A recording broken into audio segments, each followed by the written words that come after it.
Untuk Kang Yoga Adi Pratama, saya persilahkan. Oke, terima kasih. Suara saya terdengar, Pak? Sangat terdengar sekali. Oke, baik, hatur nuhun, Pak Moderator, Ibu MC. Bismillahirrahmanirrahim. Assalamualaikum warahmatullahi wabarakatuh. Selamat Waalaikumsalam warahmatullahi wabarakatuh. Salam sejahtera untuk kita semua. Yang saya hormati Bapak Ketua PGRI Kabupaten Pandeglang. Yang saya hormati Pak Edi Brata nih ya, sahabat saya.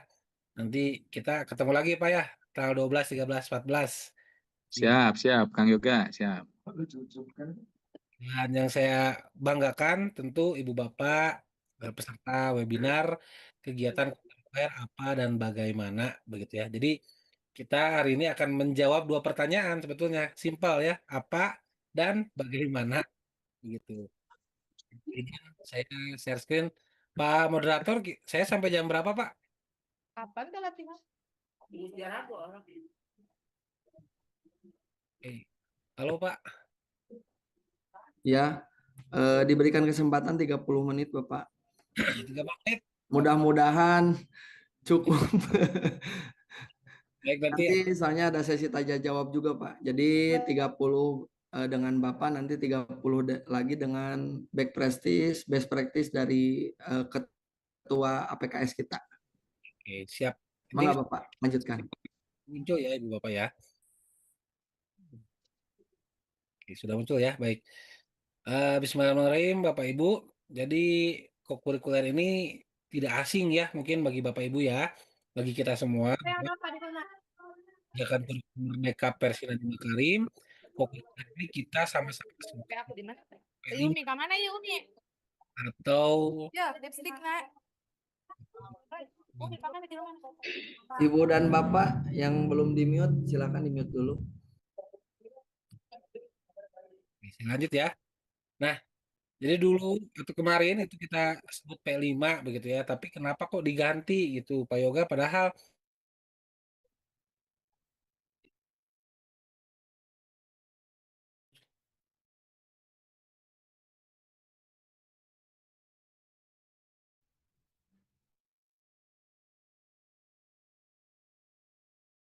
Pak Yoga, maaf, tolong di unmute. ternyata ke mute. Siap, nggak apa-apa Bu.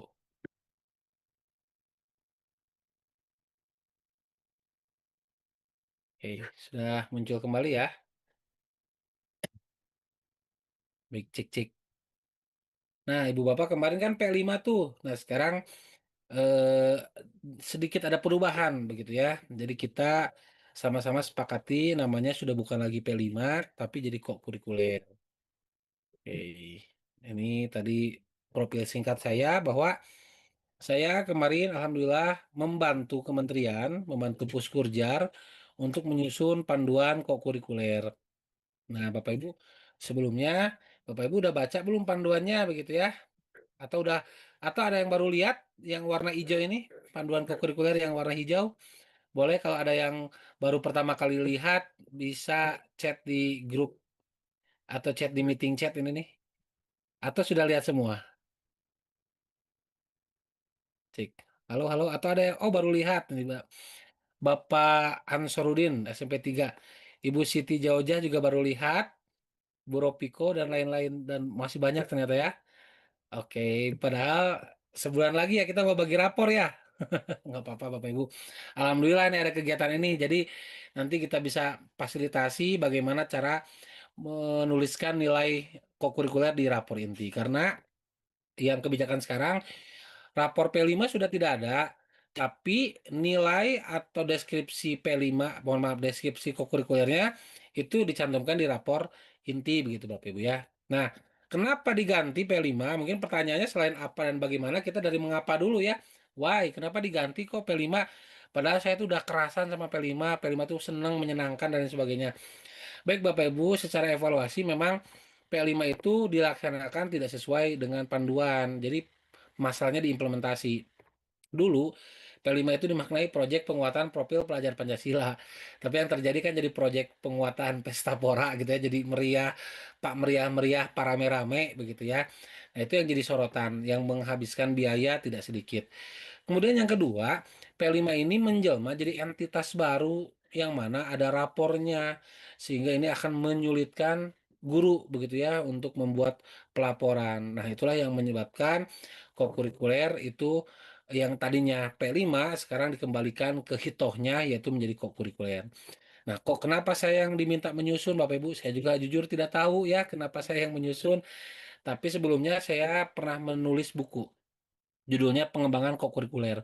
Nah, ini memang saya intens meneliti kokurikuler sejak tahun 2020 dan saya meneliti bagaimana pengembangannya, kaitannya dengan HOTS dan lain sebagainya. Buku ini bisa Bapak Ibu temukan di Gramedia kalau masih ada atau Bapak Ibu bisa membaca jurnal artikel-artikel saya di Google Scholar begitu Bapak Ibu. Nah, ini beberapa regulasi tentang implementasi pembelajaran mendalam yang salah satunya ada kaitannya dengan kokurikuler. Salah satunya di Permendikbudristek nomor 13. Jadi saya sarankan Ibu Bapak baca dulu yang Permendikbudristek nomor 13 tahun 2025. Sebut negara-negara yang ada. Saya akan memutarkan video, Bapak Ibu. Terdengar suaranya tadi? Terdengar, Pak. Oke, kita coba lagi ya. Bismillahirrahmanirrahim. Sebut negara-negara yang ada di Eropa. Nanti orang terakhir bakal menang 200.000. Tapi kalau nggak bisa jawab atau salah, itu keluar. Mulai dari kamu. 1. Garut. Lah, negara di Eropa. Oh, negara apa? Mana ya? Ayo. Sepak bola, timnas, banyak. Oh, ya, Indonesia. Eropa. Eropa. Ayo. Inggris. Inggris, 1. Amerika. Enggak, aku kasih kesempatan deh. 1 lagi. Bukan, Amerika bukan. Jerman. Jerman. Brazil. Brazil bukan, 1 lagi deh. Nyawanya 1 lagi. Australia. Keluar. Belanda. Ayo, nyawanya tinggal 1. Polandia. Polandia bisa. Filipina. Out. Filipina itu Asia Tenggara. Vietnam. Out. 1 deh, jawab. Kamu apa? Thailand bisa. Asia Tenggara. Oke, nggak apa-apa. Namanya siapa? Hanif. Hanif. Oke, Hanif dapat 200.000. Oke. Kasih kata-kata buat orang pemalas. Semangat, jangan pantang menyerah. Jangan, malas aja udah. Kemudian lu follow siapa tahu selanjutnya. Sikat. Oke.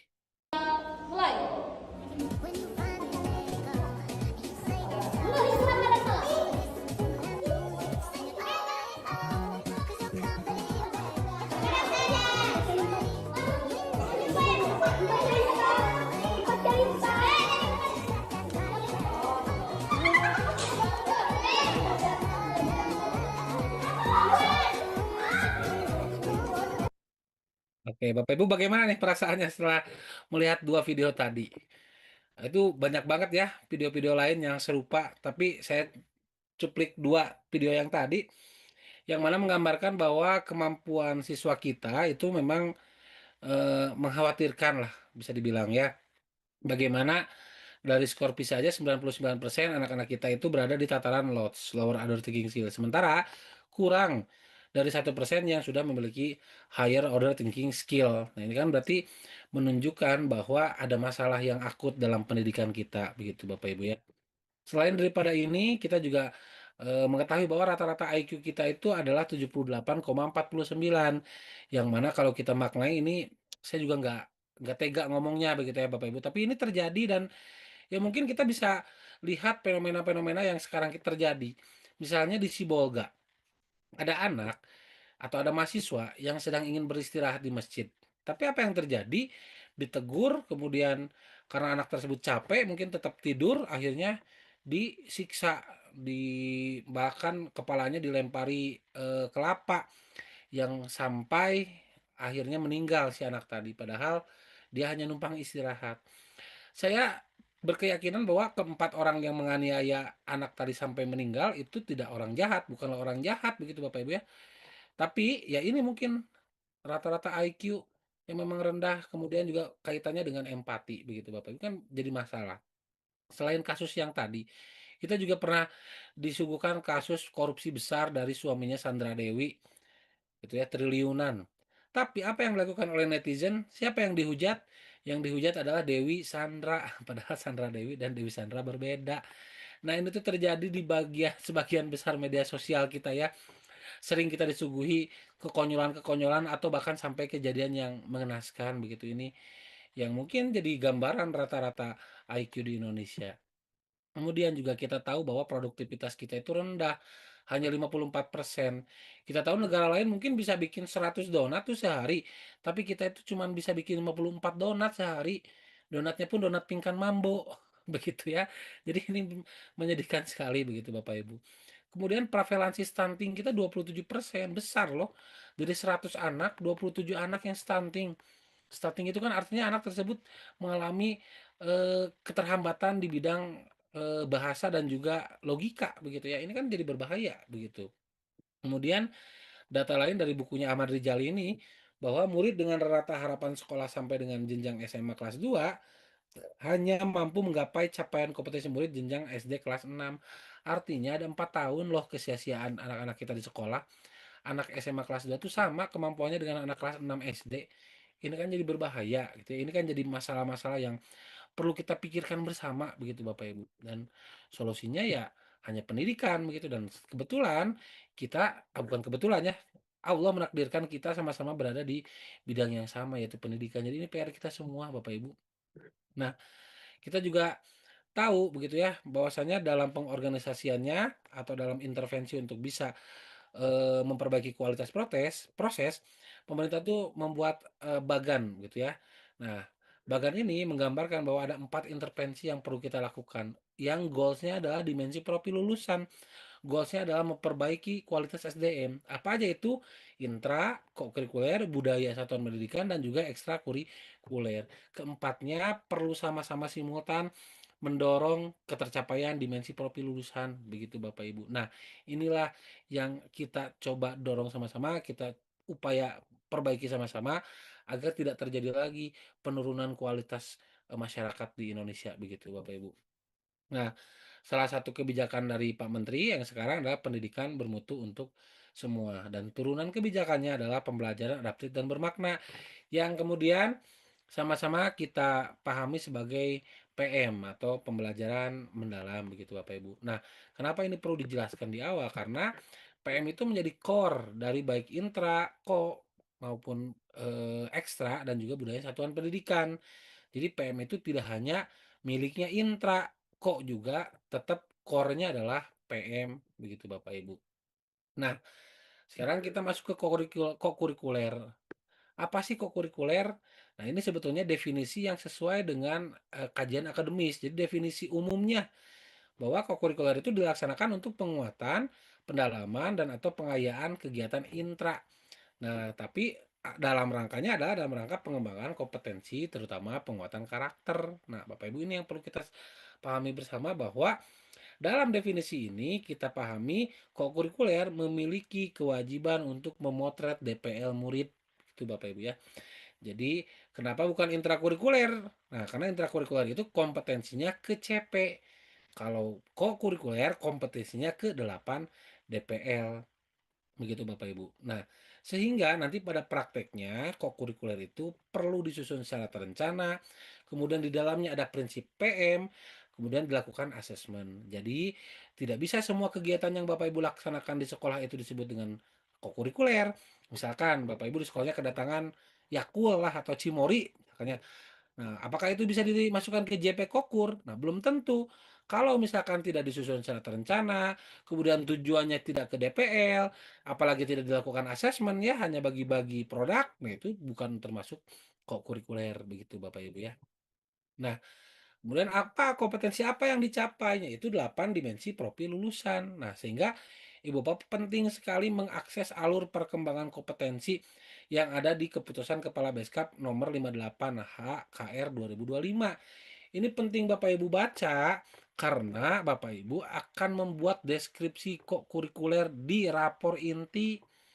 Nah, ada 8 DPL nih yang perlu Bapak pahami, keimanan, ketakwaan, kewargaan, dan seterusnya. Nah, penentuan DPL ini harus mengacu pada analisis dan asesmen kebutuhan. Jadi nggak bisa tuh ibu dan bapak ya di sekolah masing-masing, di kelas masing-masing suka-suka menentukan DPL. Aku mah maunya keimanan ketakwaan, misal kata guru kelas 1. Kata guru kelas 2, aku mah mau kolaborasi. Kata guru kelas 5, aku kemandirian. Nah, itu nggak bisa. Harus berdasarkan kajian analisis kebutuhan yang dipimpin oleh kepala sekolah sehingga nanti DPL-nya seragam. Mana yang mau dituju itu seragam gitu ya. Apakah boleh semuanya DPL ini kita nilai nanti di kokurikuler? Boleh. Tapi kalau Bapak Ibu tipes ya, jangan pengen dilongok. Jadi nggak perlu semuanya Bapak Ibu ya, nanti Bapak Ibu ribet sendiri karena di rapornya jadi panjang. Pemerintah itu menyarankan 2 sampai 3 DPL saja begitu Bapak Ibu ya. Nah, ini nanti yang perlu Bapak Ibu akses itu adalah keputusan Kepala Beskap nomor 58. Nah, boleh sekarang nih Bapak Ibu download dulu kalau yang belum punya gitu ya atau nanti minta ke teman yang sudah punya. Yang sudah punya boleh dikirim di grup WA-nya supaya sama-sama bisa mengakses begitu ya. Nah, dalam keputusan Kepala Beskap ini nanti Bapak Ibu akan oh sorry. Oh, sebentar. Nah, ini ke sini ya. Saya stop share dulu nih. Hmm, sorry. Kepencet.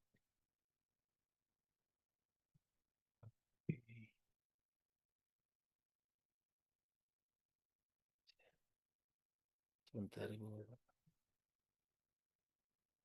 Hmm, oke. Kelihatan ya Bapak Ibu ya slide-nya. Cek. Aman Pak Moderator aman?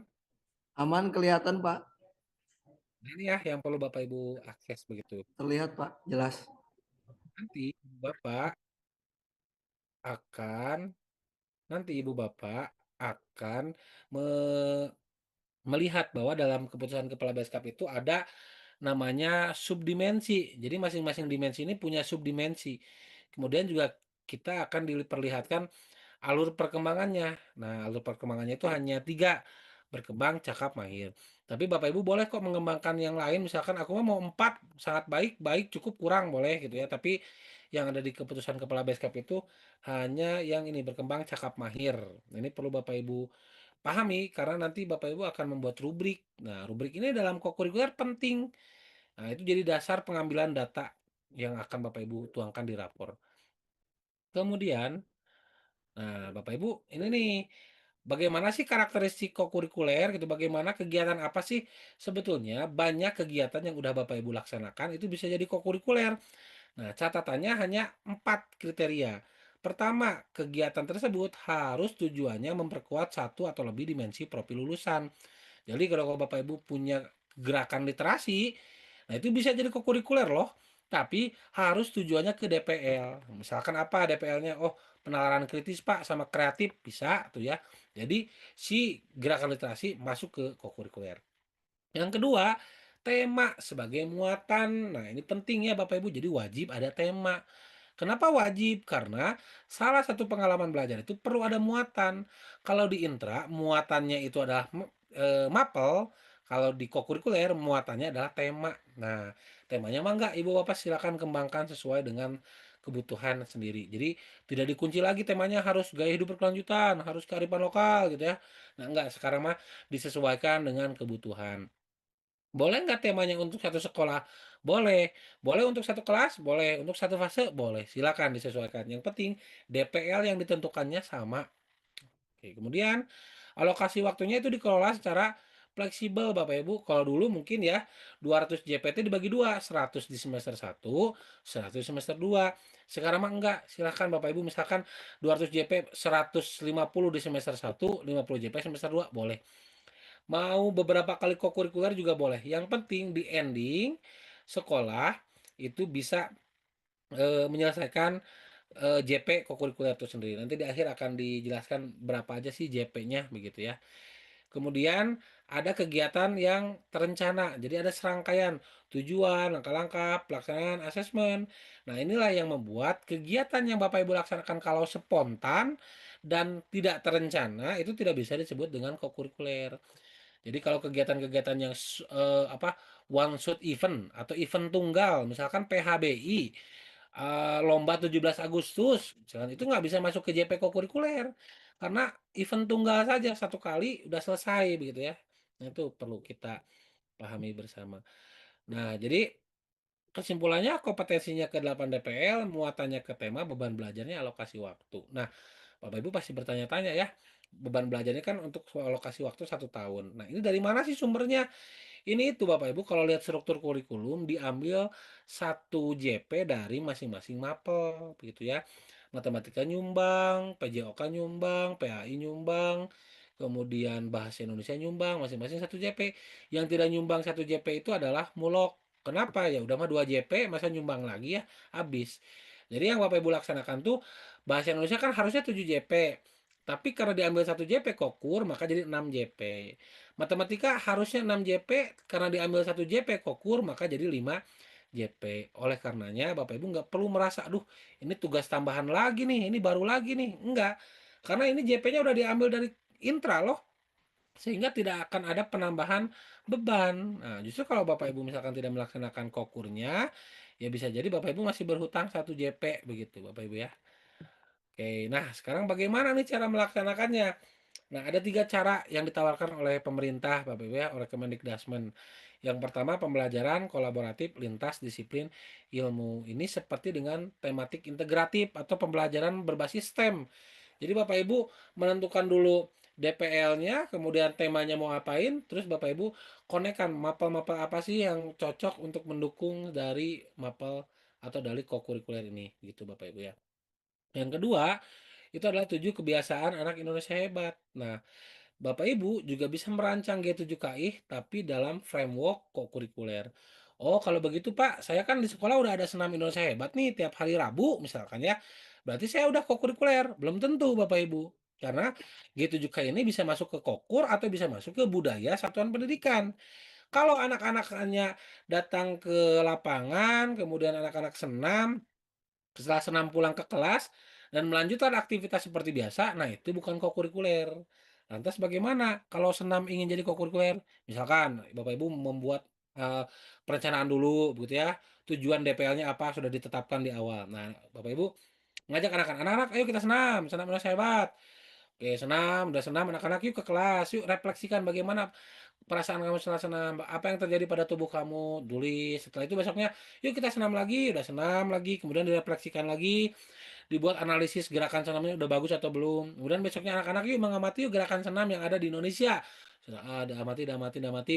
Kemudian yuk kita buat kreasi senam masing-masing. Nah, anak-anak berkelompok tuh latihan mandiri buat kreasi senam.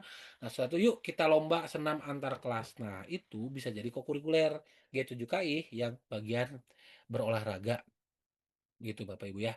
Kemudian yang selanjutnya adalah cara lainnya. Nah, cara lainnya ini adalah untuk mengakomodir nilai dan kekhasan satuan pendidikan. Kalau sekolah Bapak Ibu teh punya program unggulannya tahfiz, maka itu bisa jadi kokurikuler di cara yang ketiga, cara lainnya. Atau Bapak Ibu teh sekolahnya memang berwawasan lingkungan, udah terkenal lah SD si Bapak Anu mah memang pendidikan lingkungan hidupnya luar biasa. Nah, itu bisa jadi cara lainnya. Bahkan Bapak Ibu di negara-negara maju, kokurikuler ini menjadi sarana untuk menunjukkan keunggulan sekolah. Kan kita juga sering mendengar ya, orang tua masuk ke sekolah A, sekolah B, sekolah swasta misalkan ya, pasti indikatornya adalah, ih di sana mah ada kegiatan anu, di sana mah ada ekskul ini. Nah, ekskul dan kegiatan anu itu adalah atau pengalaman belajar di luar intra begitu ya. Jarang kita mendengar, ayo kita masuk ke SD anu karena IPAS-nya bagus, misalkannya kan kita jarang ya. Tapi kokurikuler itu bisa jadi wahana sekolah menjadi menemukan keunggulannya atau menemukan potensinya begitu Bapak Ibu ya. Nah, bagaimana sekarang implementasi kokurikuler? Tadi sudah di-spill ya oleh Bapak Kepala Ketua PGRI ya, yang mana perlu ditentukan tim kerja. Artinya, kepala sekolah perlu membuat SK nih Bapak Ibu ya, yang berisi koordinator dan juga fasilitator gitu ya. Koordinator itu dipilih oleh kepala sekolah berdasarkan kemampuannya yang akan memimpin pelaksanaan kokurikuler. Tugasnya banyak, mengolah kegiatan kokur, membuka kolaborasi dengan narsum dan lain sebagainya. Tapi dia punya hak 2 JP per 3 rombel. Artinya yang dipilih jadi koordinator kokur itu punya 6 JP hak untuk tidak mengajar sebetulnya ya. Tapi Ini mungkin berlaku di SMP, SMA ya. Kalau di SD kayaknya agak sulit gitu ya kalau kita meninggalkan kelas. Nah, kemudian nanti ada fasilitator tiap kelas atau guru yang bersama-sama pendidik menyusun, kemudian menjadi pelaksana dan juga melakukan asesmen. Nah, ini perlu dibuat dulu ya oleh kepala sekolah. Setelah menentukan tim kerja, apa yang dilakukan oleh satuan pendidikan? Yaitu melakukan analisis satuan pendidikan, gitu ya. Apa yang dianalisis? Potensi dan kemampuan yang berkaitan dengan DPL. Jadi saat ini ibu bapak beserta koordinator kokurikuler dan kepala sekolah menentukan tahun ini DPL apa yang akan kita prioritaskan, begitu Bapak Ibu ya. Tadi sudah disinggung bahwa DPL itu direkomendasikan 2 sampai 3 DPL saja. Nah, bagaimana caranya? Bapak Ibu bisa melihat rapor mutu, bisa lihat KSP, lihat visi misi, atau mungkin Bapak Ibu bisa observasi. Observasi sumber daya yang dimiliki, bagaimana kondisi kontekstualnya, bagaimana kondisi visualnya. Misalkan, aduh kita mah anak-anaknya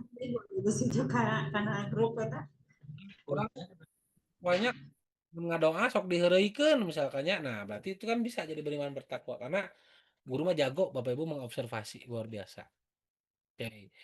Kemudian yang kedua, yang ketiga, setelah Bapak Ibu menentukan DPL-nya apa, maka Bapak Ibu lanjut merancang tema. Temanya mau apa, Bapak Ibu ya?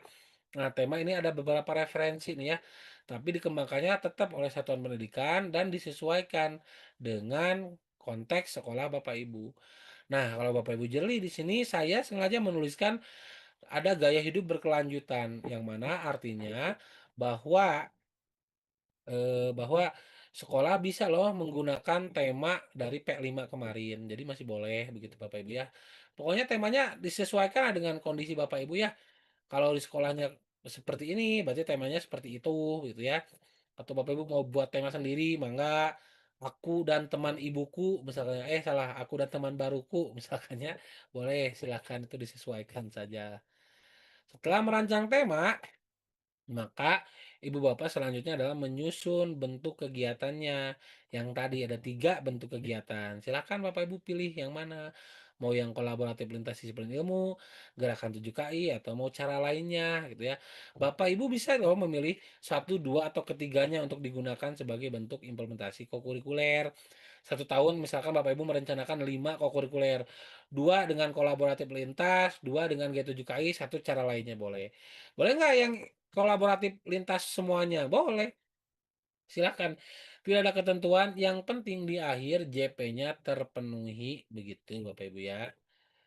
Oke, nah ini nih, yang bentuk yang pertama adalah pembelajaran kolaboratif lintas disiplin ilmu. Bagaimana bentuk ini? Bentuk ini sebetulnya tidak asing bagi Bapak Ibu ya. Kalau kemarin Bapak Ibu ngajarin project yang pakai tematik integratif, nah pasti itu mirip dengan yang ini Bapak Ibu ya. Karena tujuan Kokur kan untuk memperdalam dan menguatkan mapel ya, maka ini yang dipilih misalkan Bapak Ibu. Cara atau alur berpikirnya gampang.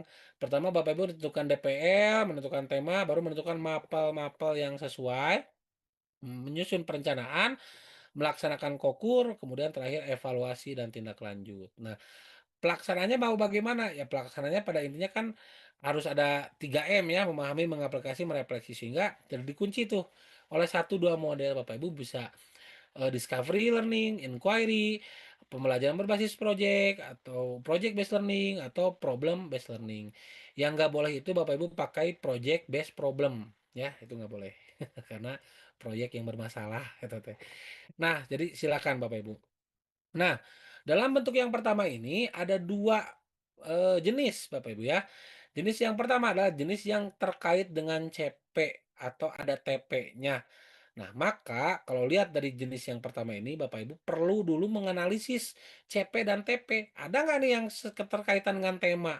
Baru itu jadi yang pertama. Kalau Bapak Ibu pilih yang pertama, maka di akhir asesmen sumatifnya bisa jadi disumbangkan ke intrakurikuler karena ada kegiatan menilai per mapel. Itu untuk yang jenis terkait dengan CP. Tapi ada lagi jenis yang tidak terkait dengan CP, yaitu lepasan. Nah, ini boleh Bapak Ibu ya, silakan. Nggak perlu Bapak Ibu analisis di CP-nya ada atau tidak. Yang penting itu sesuai dengan akal sehat, sesuai dengan common sense gitu ya. Misalkan Bapak Ibu mau temanya sampahku tanggung jawabku, maka Bapak apa sih yang kira-kira cocok? Oh ini matematika, oh iya ada juga IPAS-nya, ada juga bahasa Indonesianya, boleh seperti itu. Dan ini nanti tidak perlu Bapak Ibu melaporkan nilainya atau menilai masing-masing mapel, nggak perlu karena sekali lagi kokurikuler bertujuan untuk memotret DPL atau dimensi profil lulusan begitu Bapak Ibu ya. Nah ini salah satu contohnya. Nih, misalkan lingkunganku sehat, aku kuat, ini DP-nya kesehatan kolaborasi, ini tujuannya, mapel terkait kegiatannya ini, kemudian ini alokasi waktunya. Silakan Bapak Ibu ya. Ini untuk pemetaan aja. Nah, sebetulnya sih satu DPL minimal satu TP ya. Nah, tapi ini ada kesalahan. Mungkin satu TP-nya udah masuk nih beberapa DPL. Mulai ini aku dan teman baruku juga seperti ini DPL dulu, tujuan, mapel terkaitnya apa, kegiatan. Jelas karena lintas disiplin ilmu, maka mapelnya yang terkait yang minimal 2 begitu Bapak Ibu ya. Maksimalnya berapa ya? Kalau mau semuanya boleh, silakan Bapak Ibu. Kemudian, oke, ini gerakan 7 KI nih sebagai bentuk yang kedua. Jadi Bapak Ibu bisa menentukan DPL-nya dulu, menentukan tema, menentukan kebiasaannya mau apa, kemudian menyusun perencanaan, melaksanakan, dan juga terakhir evaluasi dan tindak lanjut. Nah, Bapak Ibu, yang perlu jadi catatan adalah bahwa dalam gerakan 7KI ini yang kokurikuler perlu ada instrumen monitoring evaluasi, MONEV atau jurnal harian yang perlu anak-anak catat. Misalkan Bapak Ibu DPL-nya menentukan berolahraga, maka Bapak Ibu nanti membuat tuh instrumen checklist untuk anak-anak pegang apakah dia olahraga tiap hari atau tidak. Karena kan ini kebiasaan anak Indonesia hebat begitu Bapak Ibu ya. Dia ada jurnal kebiasaan, tantangan kelas mingguan, kampanye kebiasaan baik dan lain sebagainya. Ini banyak bentuknya juga bisa beragam dan Bapak Ibu bisa memasukkan 2 sampai lebih 1 sampai lebih G7KI gitu ya. Tapi satu juga nggak apa-apa kok menentukannya. Oke, ini contohnya Bapak Ibu ya, misalkan tutur bermakna selaksa kisah. DPL-nya benar kritis, penalaran kritis, kreativitas, komunikasi. Ini tujuannya mau tahu budaya tutur bla bla bla. G7 kayaknya ini gemar belajar, melakukan nah ini kegiatannya sampai alokasi waktunya. Jadi Bapak Ibu kan udah ada nih gerakan literasi ya udah berarti itu masuk aja ke gerakan 7 KI yang gemar belajar. Jadi bisa jadi kokurikuler. Kemudian ini senam untuk kebugaran tubuhku. Ini DPL-nya tujuan gerakan 7 KI dan kegiatan. Ini karena 30 menit ya. Jadi saya menjelaskannya siga kareta. Jadi cepat. Mudah-mudahan kaburu. Nah, ini yang terakhir cara lainnya. Nah, tentu Bapak Ibu setelah menentukan dimensi profilnya, maka Ibu Bapak perlu menentukan nilai-nilai atau kekhasan program dari sekolah masing-masing. Misalkan Bapak Ibu dekat dengan kebun singkong. Nah, berarti kan bisa tuh memanfaatkan singkong sebagai potensi lokal begitu ya. Atau Bapak Ibu misalkan sekolahnya ada program tahfiz, hafalan. Nah, itu kan bisa tuh dikembangkan jadi bentuk kokurikuler cara lainnya. Jadi banyak ya caranya. Bahkan muatan lokal Pandeglang apa nih misalkannya itu bisa diakomodir di cara lainnya begitu Bapak Ibu ya yang ciri khas satuan pendidikan pokoknya. Ini contohnya misalkan Sapa Bumi karena ini sekolahnya apa namanya? Sekolahnya itu program Adiwiyata, maka ya DPL-nya yang seperti ini Bapak Ibu ya. Ini kegiatan alokasi waktu dan lain sebagainya. Nanti Bapak Ibu bisa saya share aja ya ininya PPT-nya. Nah, apa aja sih bentuk kegiatannya? Nah, Bapak Ibu bisa banyak sebetulnya, tapi ini referensinya ada 7 dan banyak lagi sebetulnya ya. Pertama aktivitas praktikal, misalkan aktivitasnya menganyam, menjahit, atau kemarin viral di Purwakarta ada yang nyuci baju, misalkan itu praktikal, itu boleh. Kemudian aktivitas keagamaan ini juga boleh Bapak Ibu. Kalau di sekolah Bapak Ibu ada sholat duha, rancang aja sholat duha jadi kokurikuler. Jadi bukan hanya anak-anak sholat duha, tapi anak-anak juga akan mengetahui pentingnya sholat duha. Anak-anak bisa ada capaiannya, misalkan harus menghafal surat Asyam, harus menghafal doa setelah surat duha, misalkan. Nah, itu bisa Bapak Ibu gunakan.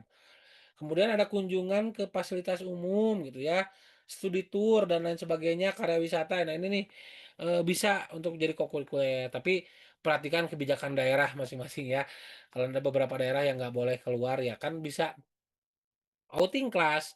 Outing class kan keluar kelas ya, keluar kelas juga udah cukup itu pemaparan fasilitas umum.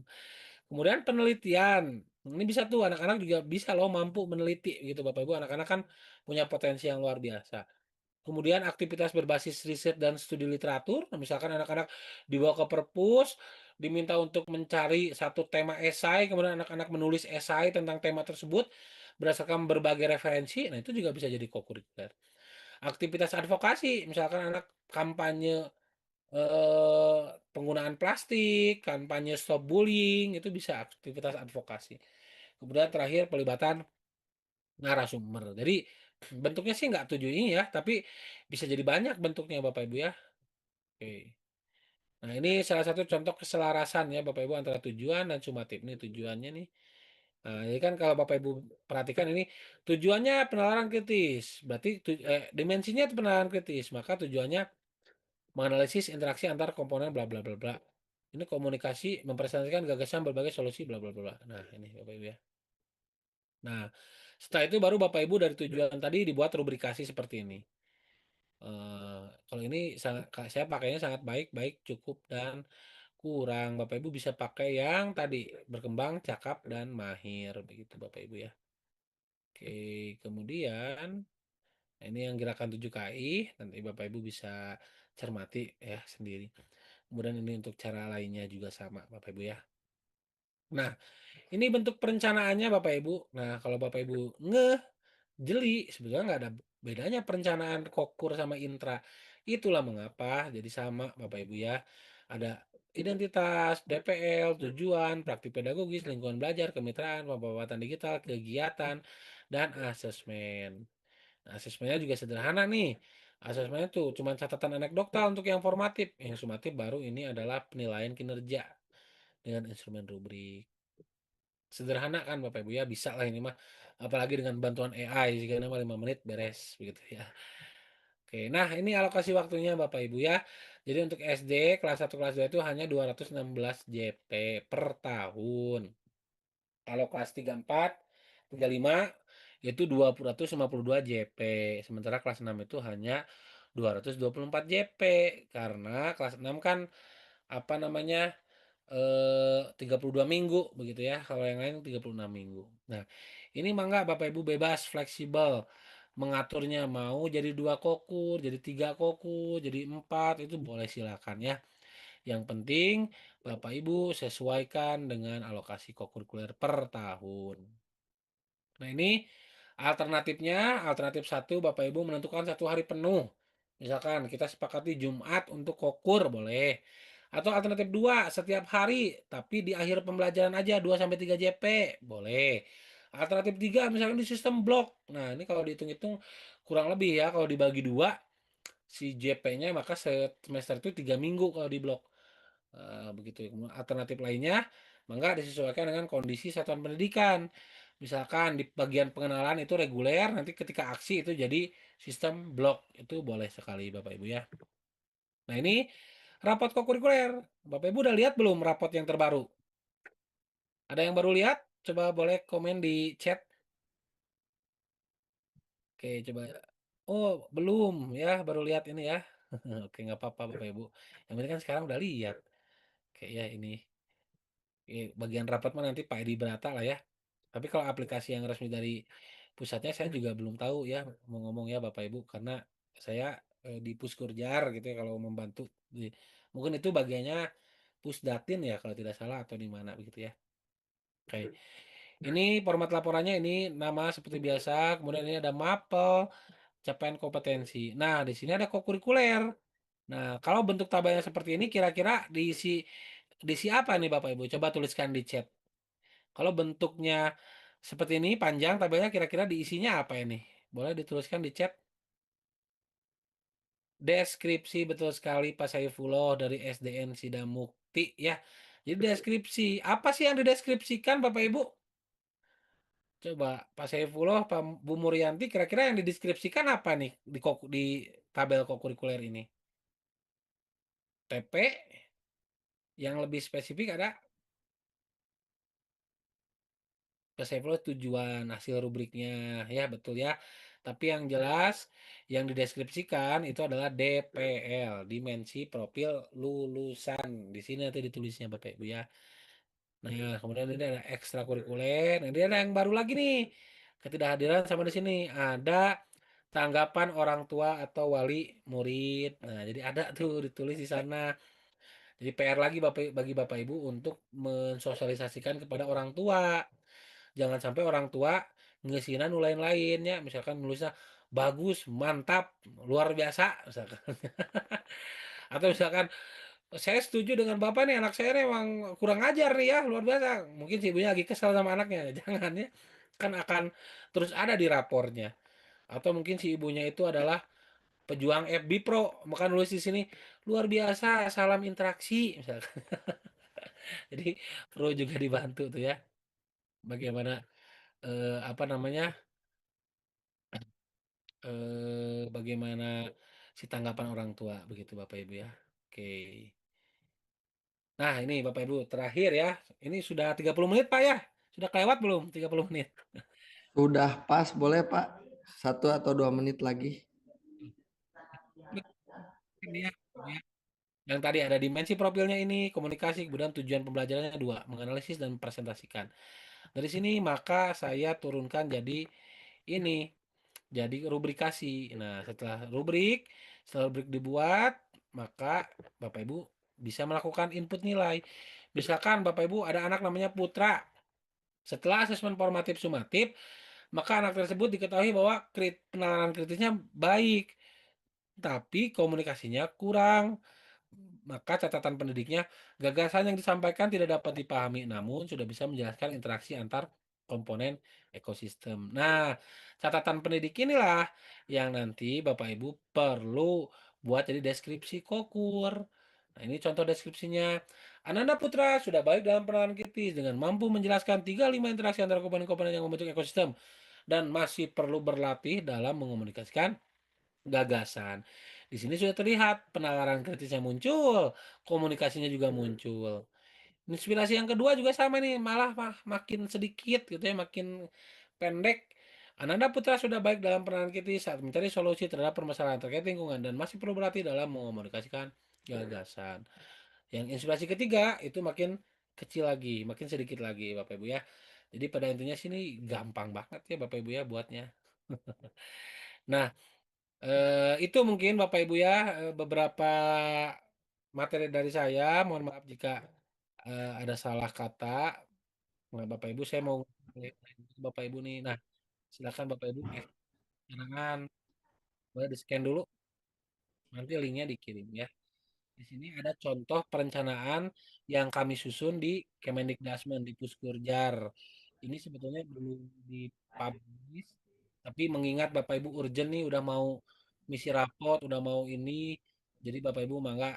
Tapi settingannya ini nggak bisa di-download ya Bapak Ibu ya, cuman Bapak Ibu melihat untuk jadi referensi saja. Ada 3 perencanaan, ada G7KI, cara lainnya, dan juga ada pembelajaran kolaboratif lintas disiplin. Oke, Bapak Ibu, scan-nya.